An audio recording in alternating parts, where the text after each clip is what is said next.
I want to share with you two incredible stories tonight.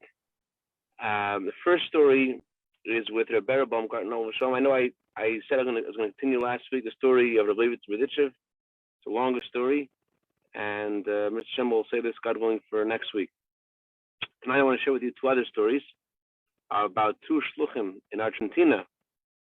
The first is about Rabbi Baumgarten. Rabbi Baumgarten was Rebbe's emissary to Argentina for many years, and he was traveling across a river on I think it's called the La something. I can't remember the name of the river right now. They didn't have any bridges across this river. And instead, they would take a ferry across the river, and he was on the ferry, but he wanted to be very strongly to be by the Rebbe for the Rebbe's gathering in honor of the 12th of Tammuz, in honor of Yud Tammuz,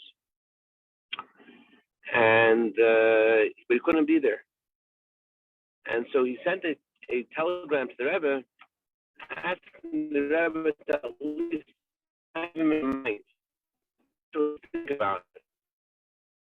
Anyways, those were the thoughts that were going through his mind, and he was on this ferry. Chana, the way the ferry worked was you went with the car on the ferry, and he was in the car, and the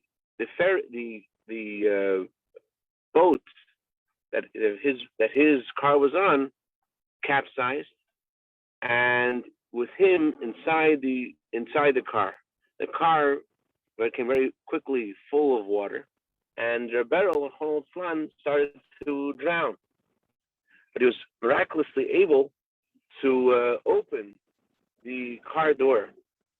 Now, just to highlight something, when the story took place, the captain of the police in Buenos Aires said that it's physically impossible. This river is so deep that the water pressure on the door is so strong, it's physically impossible for anyone to push the door open. It's not possible. That's what happened. He pushed the door open, and Baruch Hashem, because he was able to open the door, he was able to get out of the car. But he didn't feel that he was going to live. He felt like these were his last moments. And he felt that he should say his confessionary prayers, vidui. Then he was thinking to himself, the 12th of Tammuz, the Chasidic Yontif. You don't say confessionary prayers on a Yontif. What do? On a Yontif, you say make a fabrengen, make a Chasidic gathering. It's a joyous occasion. And by a joyous occasion, you make good resolutions. So he made 3 resolutions at that moment. He didn't share with anyone what those resolutions were, except for one of them. He said he made a resolution never to, this was what he felt then, his life was in danger, that he needs to make sure to grow his pace, never cut his pace. That was the resolution he made. And he made 2 other resolutions that he never shared with anyone. So, Baruch Hashem, he was a very devoted emissary of the Rebbe, and he felt like the Rebbe was there with him, and that Rebbe gave him a hand to get out of the water. That's how he felt. And Baruch Hashem, he survived, and he arrived in New York shortly afterwards, and he shared with the Rebbe the whole experience. And the Rebbe responded, "No, did someone think about you or not?" In other words, the reason why he survived was because someone thought about him. In other words, because the Rebbe was thinking and davening and praying for him. That's why he, Baruch Hashem, survived. That's the first story I wanted to share. And the second story was about another emissary to Buenos Aires, Ein Gesund, Rabbi Tzvi Grunblatt. Rabbi Tzvi Grunblatt is still there, Ein Gesund stark until Bias Mashiach. He had a unique send-off when he went first to Argentina. The Rebbe generally, when a new emissary would go on a mission, the Rebbe would give him lots of blessings. But Rabbi Grunblatt and his wife had a unique distinction in this, and that is that the Rebbe himself walked them out to their car that was taken to the airport. They were going to take a plane from New York to Santiago, Chile, a stopover, and from there to Buenos Aires. So they had everyone was talking about this, how the Rebbe himself walked them out and gave them unique blessings. And everyone felt that there's something unusual about this. This means something. But on the other hand, they're Hasidim, and you know that whatever the Rebbe does has deep meaning, and they trust and have faith that whatever is doing is for a deep purpose. So, anyways, they go.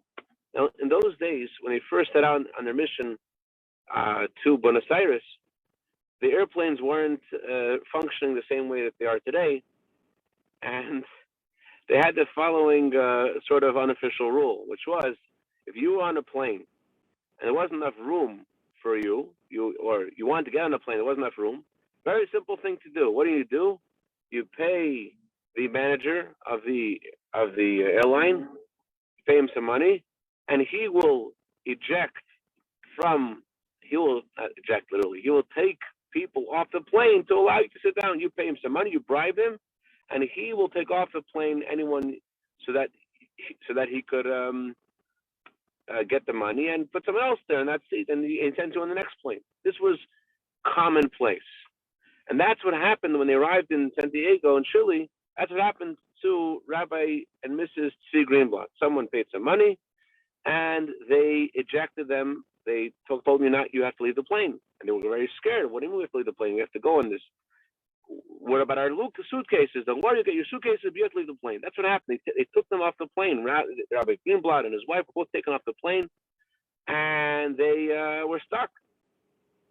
They had to go on next. But on the other hand, they were thinking, the Rebbe gave us such unique blessings. The Rebbe himself accompanied us outside of 770. Surely this is happening for a reason. What happened was, that plane that they were meant to go on, or they thought they were meant to go on, that plane, unfortunately, when it arrived in Buenos Aires, it notified the tower that they're unable to release the wheels of the plane. Now, usually, I don't know what happens today. I know when this happened a few years ago, a JetBlue flight to, I think it was to Burbank.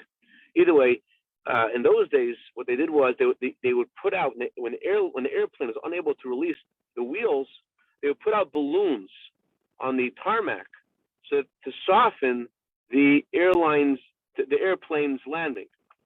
But in this scenario, when this plane landed in Buenos Aires, because it was so because they notified the tower so shortly before the landing, there wasn't enough time to put out all the balloons. So because of that, the plane actually set fire.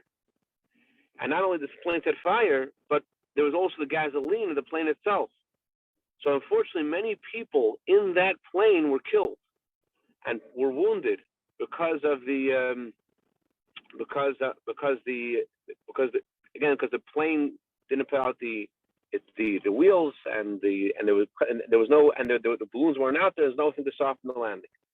And the second story I want to share with you, and so then they understood why the Rebbe gave them such special attention. This was the blessing for their trip, and that they should, and by them not going on that plane, they survived, Baruch Hashem, and they didn't have to go through that whole fire. Bonus story number 3. Story number 3 is Cincinnati Rebbetzin Chana's yard site. I'm going to share with you one more story. I didn't prepare this story, so I hope I'm not. I heard the story several times, so I hope I'm not saying any of the details incorrectly. Rabbi Shimon Lazaroff, the Rebbe's emissary to Texas, had the unique privilege of helping Rebbetzin Chana in many different things when he was a young yeshiva student. And she wanted one year. I think he helped her, if I remember correctly. He helped her with Bikas Chametz, searching for Chametz. or something else, and she wanted to thank him and give him a gift of some of her of some china, a tea set, I think it was, and he refused. Why should he accept this? It's for a mitzvah. Rebbetzin wanted to give it to him. He won't accept it, and but she said like. I think there was some discussion about what happened the next year. The next year he'll be able to get this from her. But what happened was that she passed away that year. The miraculous thing is that this tea set ended up being given. Rebbetzin and Chana's belongings were divided among the Rebbe and Rebbe apportioned various people that were important to her. And what ended up happening is that by Lazarus ended up receiving this tea set as a gift, anyways, because it was given to a relative of his who decided to give it to him as a gift, not knowing this whole story with Rebbetzin and Chana. Hoping they didn't butcher that story. That's the way I remember it.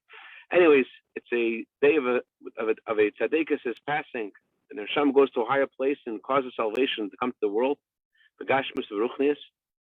So, especially tzaddikus like the Rebbe's mother.